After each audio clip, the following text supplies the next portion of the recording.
Good afternoon, everyone. Welcome to the first webinar in our September Symposium Series on Cognition and Parkinson's. Today, Dr. Claire Hinnell will be speaking on cognitive changes and decline in Parkinson's disease. My name is Alana Dillon. I'm an Education and Support Services Coordinator at Parkinson Society BC, and I'll be facilitating our webinar today. Before I introduce Dr. Hinnell, I'd like to go through a few housekeeping items with you. First, I want to let you know that we are recording this webinar, and it, along with the presentation slides, will be available on our website. Your videos are turned off and mics muted to prevent interference in the presentation. Secondly, you will see a chat box at the right-hand side of your screen. Feel free to use this chat box during the webinar to make any comments or questions on today's presentation topic. The chat box is sometimes at the bottom bar. It'll be a chat bubble icon. If you click on that, the chat box will expand. And finally, to optimize your experience with this webinar, please ensure that you adjust your speaker volume both on your computer as well as on your actual speakers so that you can hear the webinar well. And if you are experiencing audio issues, please ensure that you haven't pressed your mute button on your keyboard. And if you experience audio or video freezing or interference, please refresh your browser. That usually resolves the issue. And if that doesn't work, please log out and then log back in. I'd now like to introduce Dr. Hinnell. Dr. Claire Hinnell is a clinical neurologist and physician lead for the neurology group at Surrey Memorial Hospital.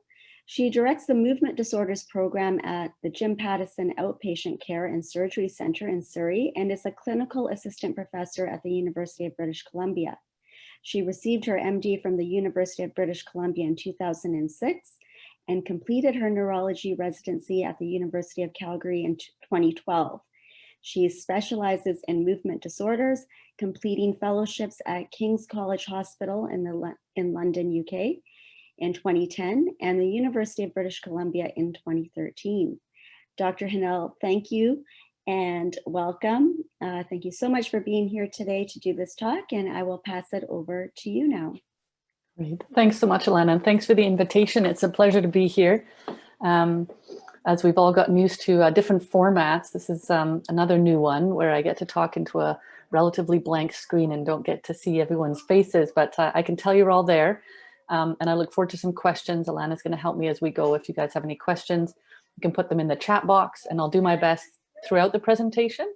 And certainly we'll have a question and answer at the end as well. So my task today was to speak about Parkinson's disease and cognitive decline. And my goal today is to talk about these topics here. So I'm going to make some discuss some definitions to make sure we're all on the same page. I'm going to talk about what causes cognitive decline in Parkinson's disease, and then what patients and care providers might notice, so different symptoms or signs of cognitive change.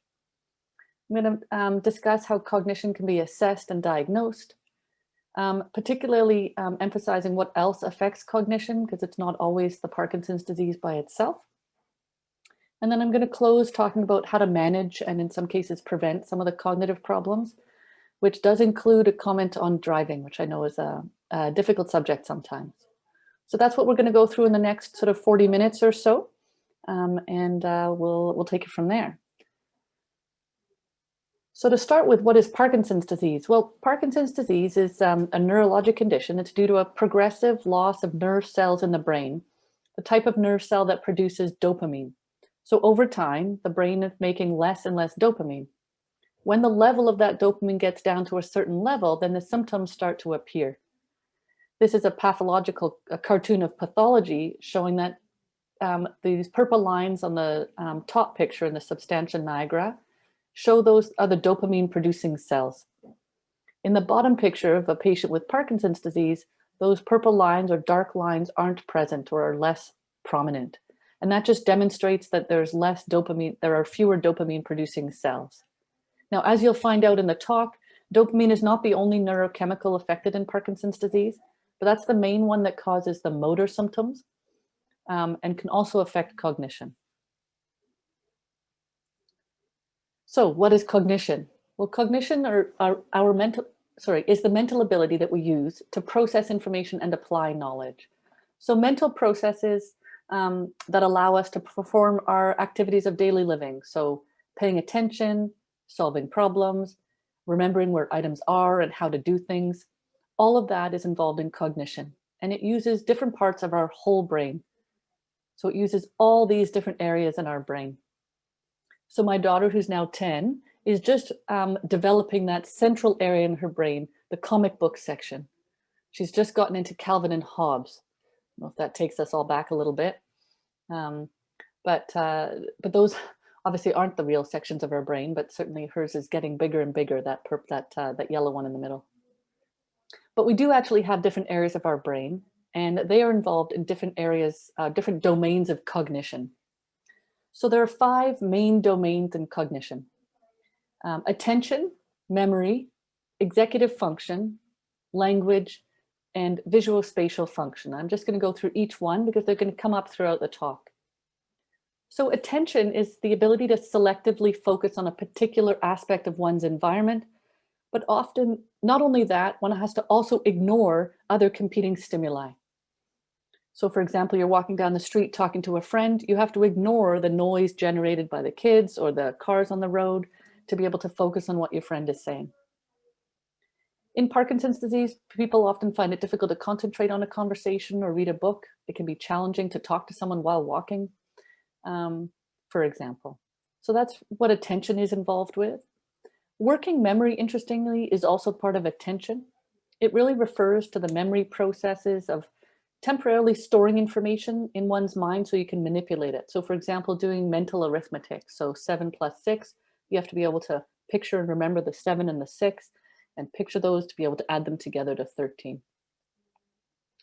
The cognitive processes involved in attention involve quite a lot of the frontal and parietal lobes. And then working memory involves some of the more inner areas of the brain called the basal ganglia. All of those areas can be affected in Parkinson's disease.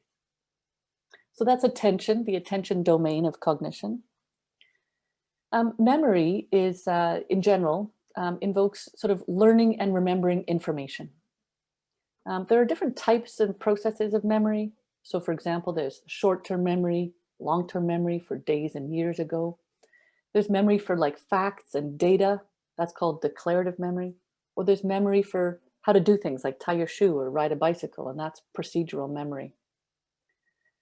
As I mentioned already, working memory is also an area involved. So these areas can certainly be affected in Parkinson's disease, although they tend to be less affected earlier on. As cognitive changes occur, patients with Parkinson's may develop more difficulty recalling information. Usually in the short term, long-term memory is often quite well preserved. The one at the top, executive function. So executive function really is, captures the ability to plan and organize and initiate behaviors, goal-directed behaviors. So sort of you can think of it as the CEO, the chief executive officer of your company. Requires skills to be able to manage lots of different tasks and keep things all organized. Multitasking, solving problems, starting a new task, switching tasks, knowing how to complete a task or break something down to be able to complete the different parts. The executive function domain involves a lot of the prefrontal cortex, which is just up below the frontal cortex, and does depend on the dopamine system, which is affected in Parkinson's disease. And in fact, executive dysfunction is one of the more common cognitive changes reported in Parkinson's disease. So we will be coming back to that. The language domain really looks at one's ability to name objects, generate words, understand words and phrases, and be able to express oneself using words or signs. The most common language problem in Parkinson's disease is something called finding the right words or word finding difficulties. Patients with Parkinson's tend to speak a bit less overall. They have a softer voice, but they also have a little less initiative to do the speaking, which can be frustrating, understandably, for a care partner. And then Lastly, and again, affected relatively early in Parkinson's disease in the spectrum, is visuospatial function. So these really, these abilities talk to us about where we are in space. So they give a spatial map of our environment. It's our ability to involve all of our senses, involve sort of our sense of direction. So for example, being able to route find or reroute if there's a traffic jam or a detour. Understanding distances between objects, depth perception. So if you put keys on the table and there are other things on the table, can you identify the keys, like being able to find the keys in the space or in the environment around them? Copying drawings or constructing objects. Those involve visual spatial function. And they tend to involve the parietal, so the parts toward the back of the brain. And they are involved in Parkinson's disease. So again, our 5 domains are attention, memory, executive function, language, and visuospatial function. And the 3 more affected in Parkinson's are attention, executive function, and visuospatial function. Okay, and we'll come back to that. So some common language that is used is mild cognitive impairment and dementia. So this is not specific to Parkinson's. These terms apply to all types of cognitive problems. But mild cognitive impairment is when a patient will have mild symptoms, but they don't actually impact their work or daily activities. So for example, they may notice little slips here and there, difficulty finding the right word, occasionally misplacing things, but it's not actually affecting work performance or home performance. In fact, about 1/3 of people with Parkinson's will experience mild cognitive impairment. And actually at diagnosis, 30% of patients, if tested thoroughly, will have mild cognitive impairment. And mild cognitive impairment, or MCI, has 3 trajectories. It can either stay the same over time, it can get a bit better so that the problems are improved, or it can worsen over time and develop into a dementia. By the word dementia, in a medical world, we would define that as problems in more than one of those domains that I mentioned. So not just some difficulty finding the right word, but actually more than one domain. So maybe an attention problem as well as a language problem. And the problems have to significantly impair everyday activities for the person and their care partner. So missing appointments because losing track of the time, or not being able to remember the appointment, or not knowing how to write those, use the calendar, for example, would be actually impairing one's daily function. Typically, an actual dementia would develop years after the initial onset of Parkinson's disease. So MCI is mild symptoms and they're not impacting day-to-day experience. Dementia is problems in more than one cognitive domain, and they're severe enough or significant enough that they are impacting performance. Dr. Hinnell, we do have a question on mild cognitive impairment. Please. I can't see it, so if you could read it out, that would be helpful. No problem. If mild cognitive impairment can get better, is there something we should do to help with that? That's a great question, and I'll touch on it now and come back to it towards the end when we talk a bit more about management and prevention. But definitely, when patients have mild cognitive impairment, one of the main things we do is try and figure out why that is, which can then help. So if someone has mild cognitive impairment due to depression, then evidently we want to treat the depression, and the mild cognitive impairment may improve. Okay. Or if someone has a mild cognitive impairment and perhaps their vascular disease and their diabetes is improved, and they start exercising and they get a lot of brain health from their exercise and nutrition, then there may be opportunities for that mild cognitive impairment to improve. So those are some examples, and I'll come back to that in a little bit. Thanks for that. So just in general terms, as I said, about 30% of patients, so 1 in 3 about, will have mild cognitive impairment at the time of diagnosis if tested thoroughly. Over time, about 40% of people with Parkinson's disease will develop dementia. Now that's absolutely sounds like a big number, and it is, and that's why we take it seriously. You know, we go through things very thoroughly. But not everyone with Parkinson's experiences dementia. It is not a given when someone gets a diagnosis of Parkinson's that one will doubt that that person will develop a dementia. As I said, about 40% of people will. And it's not just aging or being stubborn or not listening, as I mentioned. There's some clear definitions for that. And the risk factors for developing a dementia is the longer one has Parkinson's disease, the more likely they may be to develop dementia.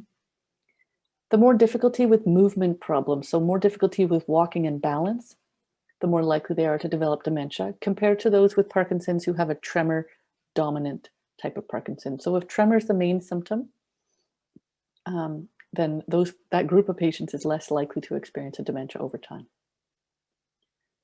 Patients with mild cognitive impairment are at higher risk than those without. And then if patients are seeing things that are not there, called hallucinations, or believing things that are not true, which are delusions, or misinterpreting information, so seeing a mailbox and thinking it's a person, that's an illusion, that's a risk factor for dementia as well. So those are some things that can make it more likely that someone with Parkinson's will develop a dementia. We have another question on on mild cognitive decline. Mm-hmm. Can chronic pain cause mild cognitive decline? So it's a good question. Typically, the pain itself is not typically related to the cognitive decline, but the impact of the pain can. So in many patients with chronic pain experience sleep difficulties or mood disturbances, and those absolutely can affect cognition. Medications that are used to treat chronic pain sometimes are sedating or can impair attention, and that can absolutely result in some cognitive impairment. And the chronic pain itself, can sometimes affect attention. So it creates an decreased ability to focus or attend to information. And if you can't attend to the information well, you can't recall the information well, and then you can't manipulate or use that information.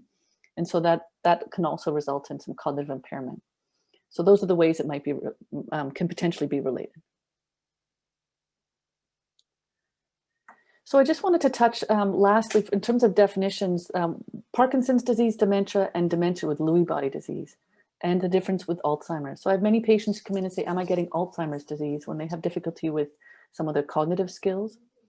And the vast majority are not developing Alzheimer's. The vast majority are developing a Parkinson's disease related dementia. Parkinson's by itself can result in a dementia. The changes in the brain, which I'll get to in just a moment, can result in a dementia from the Parkinson's disease. It typically develops years after the initial onset of the motor symptoms or the diagnosis of Parkinson's. And then dementia with Lewy body disease is relatively, is a term we use to differentiate it from Parkinson's for research purposes. So when the dementia develops before or at the same time, so by research definition within a year of Parkinson's motor symptoms, then we define it as a dementia with Lewy body. Now, both Parkinson's disease dementia and dementia with Lewy body represent related disorders, and they fall under the umbrella of a Lewy body disorder.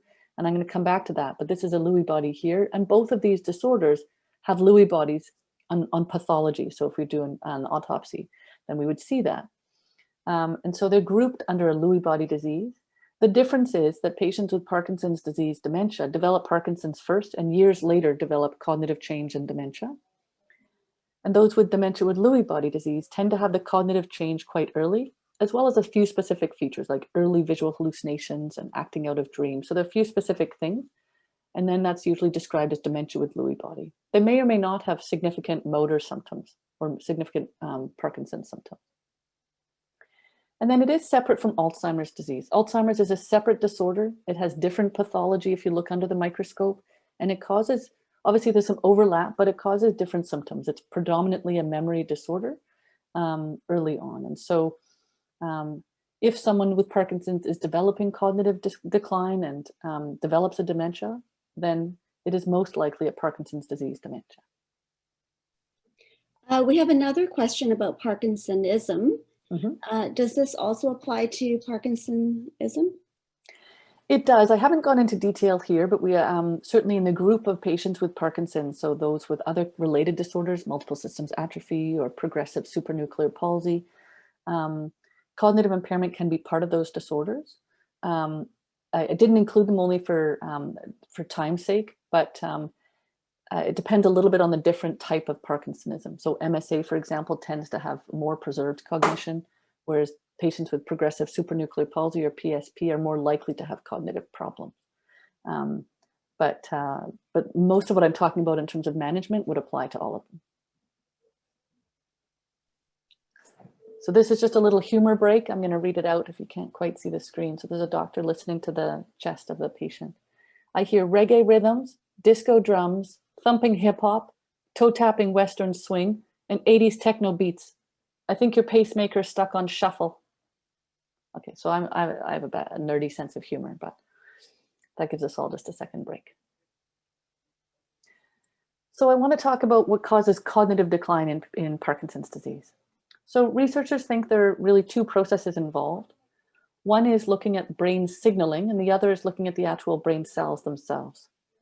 So there are changes in Parkinson's disease in the neurochemical signals that the brain uses to pass along information to different regions of the brain.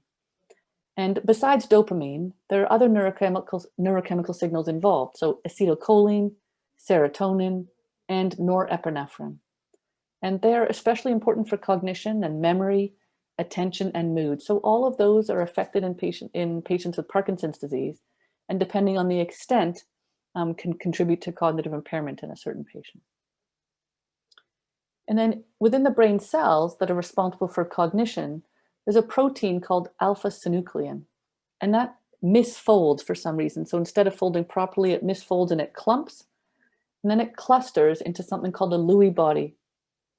And it's hypothesized that that causes cell damage or death. And then that has an impact on cognitive performance because that neuron is no longer functioning. So in terms of the brain signaling, I know this is small, but it's really just an illustration. So in Parkinson's, if you have disrupted dopamine neurons, you'll have less dopamine, and that can impact executive function. So that multitasking, judgment, decision-making, planning section, which results in those cognitive deficits. In patients with Parkinson's, you can have problems with norepinephrine. So you have less norepinephrine being released. Again, you can have cognitive deficits. And if the cholinergic neurons are involved, then you have less acetylcholine produced, which results in impaired memory, learning, and attention. And again, you get those cognitive deficits. So what happens is that these three different pathways, illustrated here by red, green, and blue, when those neurochemicals are reduced due to damage in the brain, then patients will develop mild cognitive impairment. A subset of that group will develop Parkinson's disease dementia. Okay, and I'm going to talk a little bit now about what sort of signs and symptoms patients or care providers might notice. So if attention is involved, difficulty attending or concentrating, and patients might notice that it's more difficult to read a book or difficult to remember or understand what was written. So they may find they have to reread and reread because it's difficult to attend to the information well. It's more difficult to participate in group conversations because it's hard to be able to attend to one stimulus but ignore the others. It can be difficult to plan or complete activities, and it can take longer to process information and respond to questions. So that requires increased patience from friends and family in terms of having conversation with a patient with Parkinson's disease. So that's paying attention. Executive function, again, the multitasking and problem-solving part of the cognitive domain. Patients may develop difficulty sort of juggling multiple ongoing projects. So maybe they have this project of sorting out the garage, but it's hard to actually break down that project into small doable bits. So it really never sort of happens. It never gets done. It's hard to plan out how to do that big task. It might be difficult to solve a problem such as how to reroute through a traffic jam because it's hard to make that planning and the decision making, or what to do for dinner when there's nothing in the house. Right? Is it hard to make decisions sometimes? So patients with Parkinson's will find it hard to make decisions sometimes about what to do with a free afternoon. So how to plan and judge. Patients with Parkinson's with executive dysfunction might actually make poor decisions, like spending money that they don't have. So those are all involved in executive function, okay? And in terms of visuospatial function, trying to see information three-dimensionally, patients with visuospatial dysfunction will have difficulty making a mental map, for example, to walk around the neighborhood. They might get lost in familiar places, might have more difficulty judging distances between their car and another car next to them, or the car in front at a stoplight. Might be hard to find things that are right in front of them on the table, for example. It might be difficult to decide how far or near things are. So patients might start bumping into the corner as they go around in the house from one room to another. Those all are involved in, those are all examples of visuospatial dysfunction. Okay. So those are more commonly the common areas affected by Parkinson's. In terms of memory, patients might notice they start to forget important appointments. They might need reminders for things that used to be second nature, like how to turn on the TV. They might need some help remembering when and how to take their medication. They might have difficulty doing the finances, so paying bills on time or balancing a checkbook. And then language, typically with patients with Parkinson's who develop difficulty, it's difficulty with word finding and expressing oneself clearly. Okay, not being able to find quite the right words. So those are a lot of the signs and symptoms patients or care providers will notice if they're developing, if the patient with Parkinson's is developing cognitive decline. Okay, here's a humor break. So this is an MRI scanner and the patient is lying inside screaming, "Ow!" And the staff at the bedside are saying, "I tell you, work has gotten to be so much more fun since we hung that rubber spider in there." The techs never do that. Don't get me wrong. It's just a joke. But it does tie in nicely to the next topic, which is a discussion on the assessment and diagnosis. So by far the most important is what, as a doctor, we call history taking. So speaking with the patient, and importantly, also speaking with a friend or family or care provider, to ask about what types of troubles are happening. What are some examples of the issues that are occurring?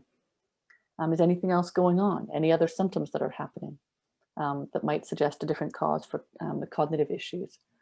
So the history is really very critical. And it can be really helpful from a physician perspective if there are concerns, if patients actually jot down a few of the notes, or a care provider jot down a few notes coming to the appointment with a few concrete examples of the concerns.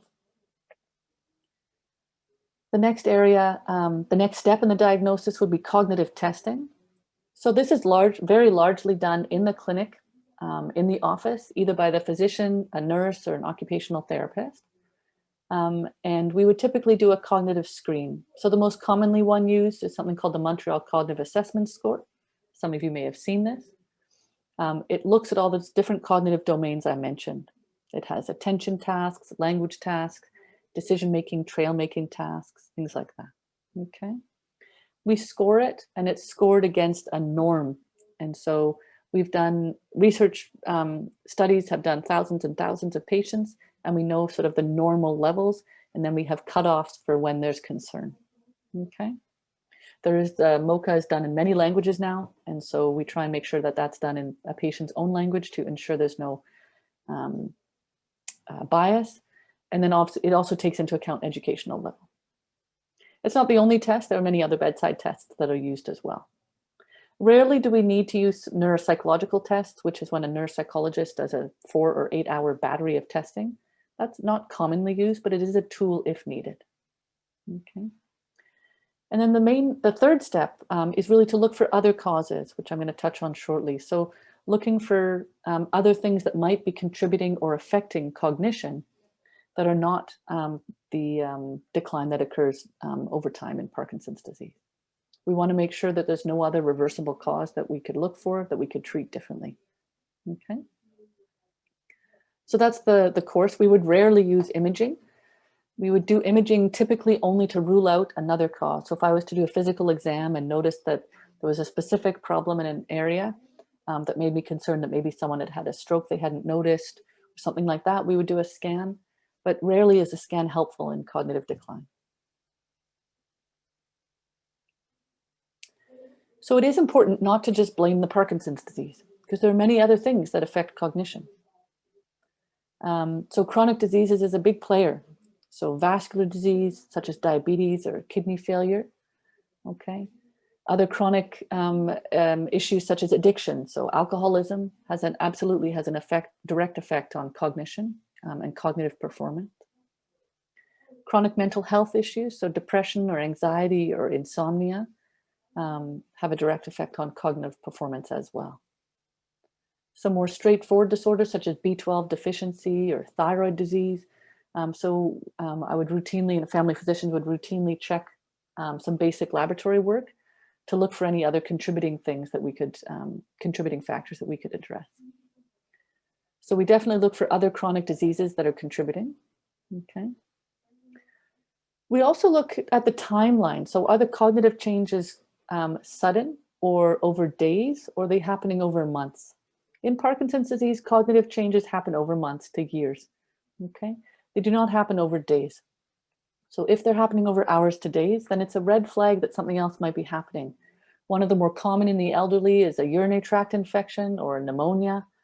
And then that can absolutely affect a patient's cognition. It's called a delirium, when a medical illness is causing the cognitive change. So that's really important to look acutely for any sudden change in a medical condition that could be affecting it. If someone had a fall and then they have bleeding on the brain, that could cause confusion. So if confusion is happening overnight from being fine to not fine, that's not dementia and Parkinson's disease. That's something else. Other things that can acutely or suddenly change patients' cognition are drug side effects. So any new drugs that are added or dose that's been changed, or a really bad sleep. If someone suddenly wakes up and is having a bad day, then sometimes it's really poor sleep the night before. So we have to take all of those into account and look for acute changes. An important area in Parkinson's disease when looking at cognitive change is looking at their medication side effects. So many of the Parkinson's disease medications themselves actually can result in side effects causing cognitive problems. So even levodopa can, typically in a patient who already has cognitive problems. But amantadine and the anticholinergic medications such as trihexyphenidyl or Artane are often quite big players, so they can definitely cause confusion or hallucinations. We also need to check medications that are being used to treat other conditions. As I mentioned, if you're on pain medications or sleeping medications or medications for mood, then those absolutely can affect cognition. So we try and look for that, see if we can minimize or reduce any of the side effects of medications patients are on that might be causing trouble with their cognition. And then, although it sounds simple, it's actually a really important one. If patients have a hearing or visual impairment, that can absolutely be a problem. So if you cannot adequately see or hear information enough to process it well, then it's difficult to learn, it's difficult to remember, and it's difficult to retrieve that information. So that will be present as a cognitive impairment. So it's really important if hearing is an issue to actually have it assessed and use hearing aids if that's deemed necessary. And the same with vision. I often recommend an optometry visit to make sure that vision is as good as possible. Okay, so all of those 4 areas affect cognition. So it's important to review those when we're doing our history with patients. And then in general, our management approach to cognitive impairment in Parkinson's disease. And this is both important for prevention and for treatment. So once the problems already happen. So I broke it down into sort of the medical approach and then the non-medication approaches. Both are critical. And you'll notice down here that medications as a treatment for thinking and memory and cognition is actually a small part of all of what we do. Okay. So looking at how to manage it from a medical perspective. Again, I'm going to go back and say, well, are there any medications causing the problem? Do we need to stop a medication or change the dose? Right? I'm going to look for any acute, like sudden or chronic changes in health that might be affecting cognition. So how's sleep pattern? What's the mood like? How much alcohol are you drinking? You know, are you using any other street drugs? All of those things can play a role in cognition that we could address. We can absolutely do that as a treatment. So once the problem's happening, this is also just as valid as prevention, right? So having good control of diabetes and, having appropriate alcohol intake and not excessive, those things, for example, can actually prevent the development of cognitive problems. As I just mentioned, we want to address visual and hearing impairment. And then there is a space here for medications to treat cognition, and I'm going to touch on that shortly. The non-medication approaches are, from my perspective, just as important, if not more important. So physical and mental exercise, social activity, nutrition, stress reduction, and sleep. And I'm going to go through those briefly, and then our allied health team is going to talk a bit more of those in the coming weeks. And they can be really helpful in prevention, as I said, in addition to treatment. So if I'm just going to speak briefly about the actual use of medications to try and treat cognition. So there are two classes of medication. One is the cholinesterase inhibitors. They work on the cholinergic system. Okay, that was one of those neurochemicals that's affected in Parkinson's disease. There are three that are approved for use in Canada: donepezil, donepezil, which is Aricept, rivastigmine, which is Exelon, or galantamine, which is Razidine. Potential side effects include nausea, diarrhea. They can worsen tremor for some patients. And they can affect the heart. So they're not recommended in patients with heart block, patients who faint, or patients who have a very slow heart rate. Otherwise, I have many patients who tolerate these very well, but it is important for the physician to be aware of the cardiac impact, or the potential cardiac impact. The other class of drug is something called memantine, and there's just the one drug in that group. And it works on the glutamate system, another neurochemical in the brain. Its possible side effects are sedation, muscle cramping, headaches, or sleepiness. Overall, as I've alluded to, medications actually play a small role in treating cognition. They're indicated for mild to moderate dementia. So we don't use them for mild cognitive impairment, and they're not indicated. And we don't use them in severe dementia because they do not have a positive effect. Interestingly, rivastigmine is the only one that's FDA approved, which is the American Health Regulatory Board, to treat Parkinson's disease dementia. Our Canadian guidelines, which came out just a couple of years ago, the most recent ones, recommend using rivastigmine or donepezil for Parkinson's disease dementia, so for mild to moderate dementia. And they suggest you consider using galantamine if the other two aren't effective or causing side effects. And then one could add memantine or substitute it if the other drugs aren't tolerated. In British Columbia, if patients meet criteria, there's a program that supports the funding of the cholinesterase inhibitors, but not for memantine. So the possible outcomes, in some patients, it will temporarily boost cognition and reduce behavioral changes such as agitation. It can improve hallucinations. It can improve overall cognitive function. In other patients, it will create stability, which, given that we know that Parkinson's disease changes over time and progresses, if there's stability in cognition, then we take that as a positive effect. Or it may have no effect and the patient may have continued decline, in which case, usually after 6 to 12 months, we would stop the medication as it's not been shown to be beneficial in that patient. So those are the main medications we use for mild to moderate dementia in Parkinson's disease. And again, we don't have medications that we use to treat mild cognitive impairment or severe dementia. Psychosis can occur in patients with Parkinson's disease. And by psychosis, I mean patients who have symptoms of hallucinations, illusions, or delusions. So believing things that aren't real, seeing things that aren't real. In general, the treatments are not without their side effects. So they are important to use when those psychotic symptoms are jeopardizing a person's safety or well-being, or the safety and well-being of their care partner. So if they're in a long-term care home, it may be the staff, or at home, it may be a care provider or family member. But we do have to weigh the potential benefits and side effects. So the benefit is that patients would have fewer or less severe hallucinations by treating them. The behavior may be calmer. We might be able to defer having to relocate to a long-term care facility, for example. The potential side effects are sleepiness, for some confusion, slow movements, as it can actually worsen the Parkinson's motor symptoms, and they can have cardiac effects. And the reason they slow movements is they actually block dopamine. So the two available in Canada that we tend to go to are quetiapine or Seroquel and clozapine. Quetiapine is our favored, as it's quite easy to use and adjustable. Clozapine requires a lot of blood monitoring for a certain blood risk. And so it's not as straightforward to use, but is the one that's studied to be shown to be effective. Pimavanserin or Nuplazid is not in Canada yet. It has been FDA approved for the use in Parkinson's disease psychosis. But just going back, it's really important to remember that drugs are not everything. Actually, as I mentioned, drugs play a small role in managing dementia or preventing it.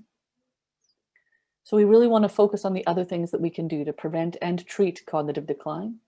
Regular exercise. There is no right exercise. So cardiovascular exercise, walking or swimming or biking, balance exercises, core exercises, weightlifting. All of those play an important role.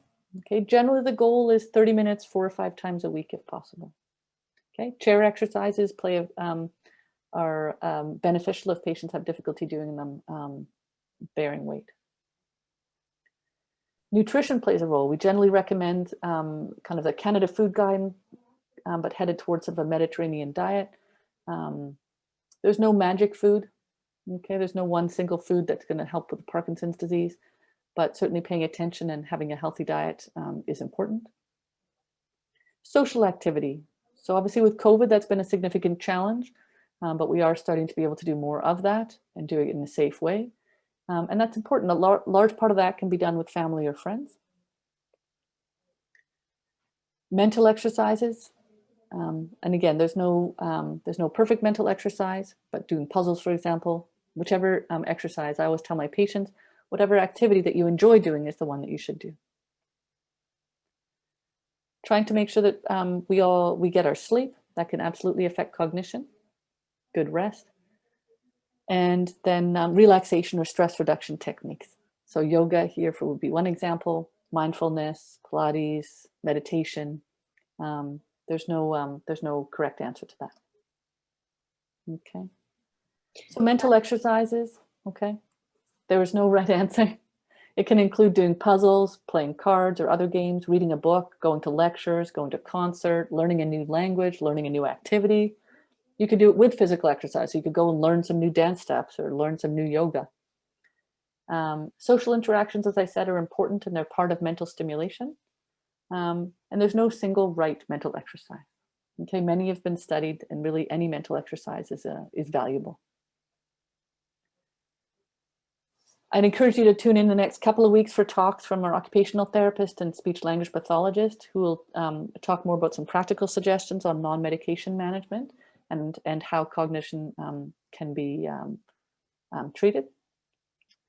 For example, pill reminders and clock alarms, to-do checklists and daily planners, things like that. So they're going to go into a little bit more of that side of it.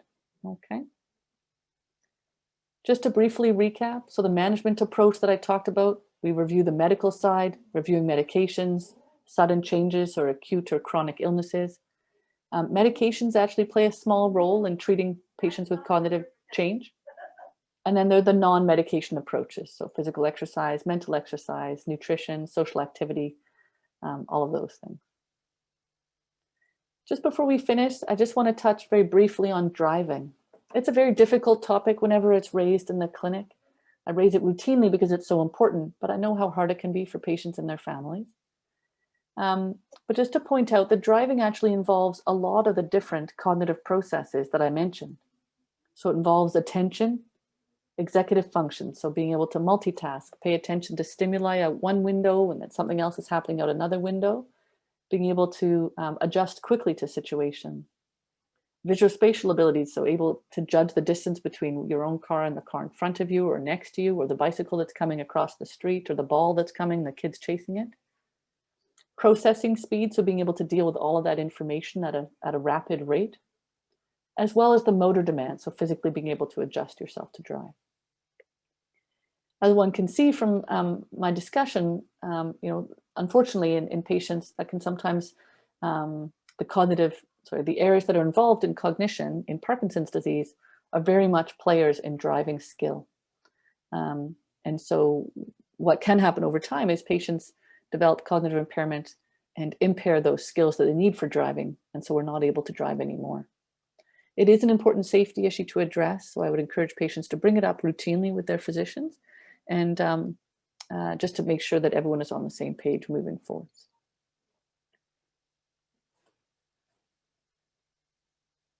And I hope that's been helpful. That's what I wanted to share with you today. We talked about the definitions. We talked about what causes cognitive decline in Parkinson's disease, the assessment and diagnosis, and then the management and prevention of cognitive change in Parkinson's disease. I really appreciate you having me here today, and I'm happy to answer a few more questions if there are any in the chat. I'm wondering if I'm able to open the chat. There are some questions in the chat. Oh yeah, I can. There we go. I'll just put that over here. Perfect. So why don't I just go to the top and see how we've done and try and address them. I think we've done mild cognitive impairment. I think. Or do you have a few that have stood out for you? I think we left off right before the DBS question. So perfect. The next question would be DBS. Okay, great. So DBS, that's a fantastic question. DBS will not help with cognitive decline. In fact, if patients have cognitive decline, DBS is a risk to make that worse. And so that's one of the reasons that as part of the DBS assessment, which is the deep brain stimulation assessment, the clinic will do a cognitive assessment as a piece of that. So unfortunately, it doesn't help the cognitive decline, and it would not, if someone has significant or severe cognitive decline or dementia, then DBS would not typically be offered. Does Lewy body dementia manifest a different pathology on autopsy?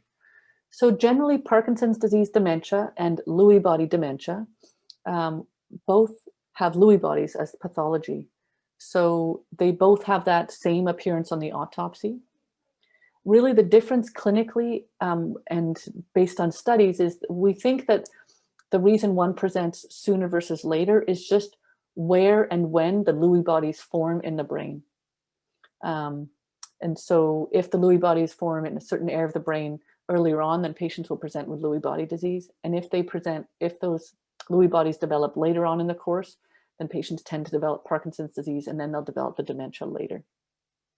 There is a little bit of difference in the location of the Lewy bodies, which is why the symptoms are a little bit different. And patients with Lewy body disease tend to have less Parkinson's symptoms than patients with Parkinson's disease dementia. But generally, looking at autopsy, the actual Lewy body themselves are indistinguishable.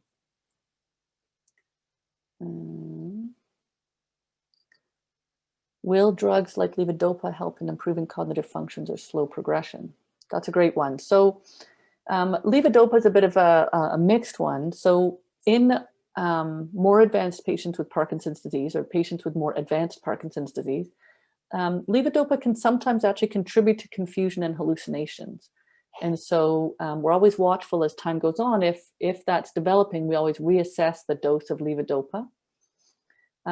Certainly abruptly starting levodopa in a patient in hospital who's developed Parkinson's disease, for example, or we diagnose in hospital, tends to precipitate confusion. So we do that really gently and slowly. Does it slow cognitive decline? No, it won't slow the cognitive progression. There is some thought that it might slow motor progression a little bit, like it's a little neuroprotective, but not that it will slow cognitive decline. Natural cognitive improvers. So I debated that. I didn't include it only for time's sake, such as someone asked about is there utility in the natural cognitive improvers? So like such as ginkgo biloba or lion's mane. Really, I think they answered their question themselves as the science is lacking. And so as a Western trained scientist, it's hard for me to comment other than to say we don't have the appropriate evidence to support their use. My approach generally is to ensure that there isn't harm and that there's no interaction with other medications. And so it's really important, if you are taking natural supplements, just to be upfront with your physician about it, your neurologist, so that whoever that is, we know, because there are some herbal supplements that actually can interact with medications and vice versa. And so we need to be aware of what you're on. But unfortunately, we don't have the evidence to support the use of natural cognitive boosters, so to speak. What about sleep? So I'm not quite sure the specifics of the question, but generally sleep is a big player. There's studies in normal healthy subjects who are sleep deprived, who abruptly can become psychotic if sleep deprives enough. And also chronically, it's been shown to be a risk factor for development of dementia. And so even in patients who don't have Parkinson's, but also in patients who do, sleep is an integral factor. So that is something that we try and address. There are multiple reasons for sleep disruption in Parkinson's, but we do try our best to break it down and treat so patients have good sleep, because it is restorative. It does improve cognitive performance, both just the next day, but also in the long term, having good sleep. Next question is, are the cardiac impacts from the Seroquel dose dependent? So is a low dose safer than a high dose? So there is some dose dependency, yes, but it doesn't mean that the low dose is safe necessarily. Typically, low doses in the vast majority of patients are appropriate, and the risk is very low of any problem. But that does need to be a patient-by-patient decision, because it depends on a patient's other medications and other health conditions. Typically low dose, so 12.5 to 25 here and there, is absolutely, is usually appropriate, but it is a one-on-one discussion with your doctor. But the answer is yes, they are they can be dose dependent. One of the questions is, how do you get an assessment done?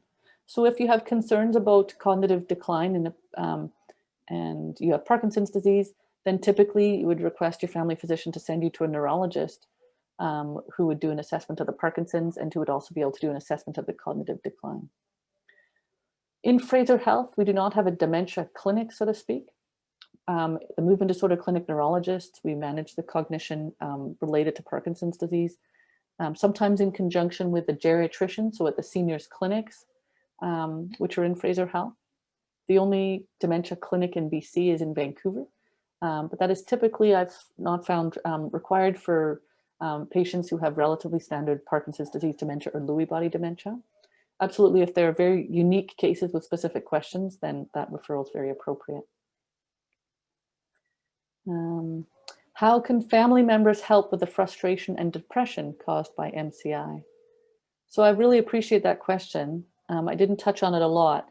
It can absolutely be frustrating when patients are having, for the patient, but also the family, when patients have difficulty with word finding, difficulty expressing themselves, processing speed is slower, and so it's harder to keep up in conversations. A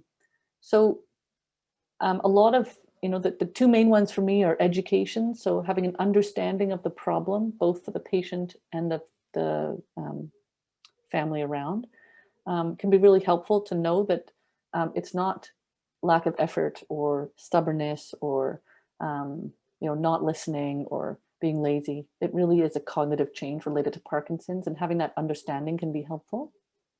And then the second is sometimes actually getting some support to work through it together, to know what to best do about it. So either an occupational therapist or a social worker, for example, that team can often be quite helpful to support the group, the patient and the family, navigate that process.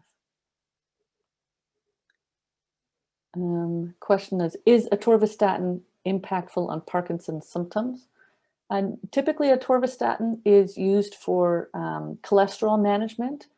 So it, again, is an important feature. If if your doctor thinks your cholesterol is elevated, then it's an important thing to treat because it reduces your vascular risk, which is, again, one of those preventers, one of those things we do to prevent cognitive impairment. It doesn't have a direct effect on Parkinson's or Parkinson's cognition. I think I've hit most of those questions. So I'm very happy to be here for another couple of minutes, but I hope that's been a helpful talk. And you can always look back at it if there are any tidbits that we missed, as it will be provided on the website. So. Dr. Hinnell, I want to thank you for such an informative presentation, and thank you so much for answering all of our questions. And thank you to those who attended and asked all those great questions. Before we end today, I do want to remind you to join us for Parkinson Society British Columbia's largest fundraising event of the year, Parkinson Super Walk, beginning the weekend of September 11th and 12th. And we will be live streaming the opening ceremonies on September 11th with Larry Gifford. So please do check that out. Events like Super Walk, they do help us put on webinars such as this and with our advocacy efforts as well. So thank you again for attending, and we will see you at the next webinar.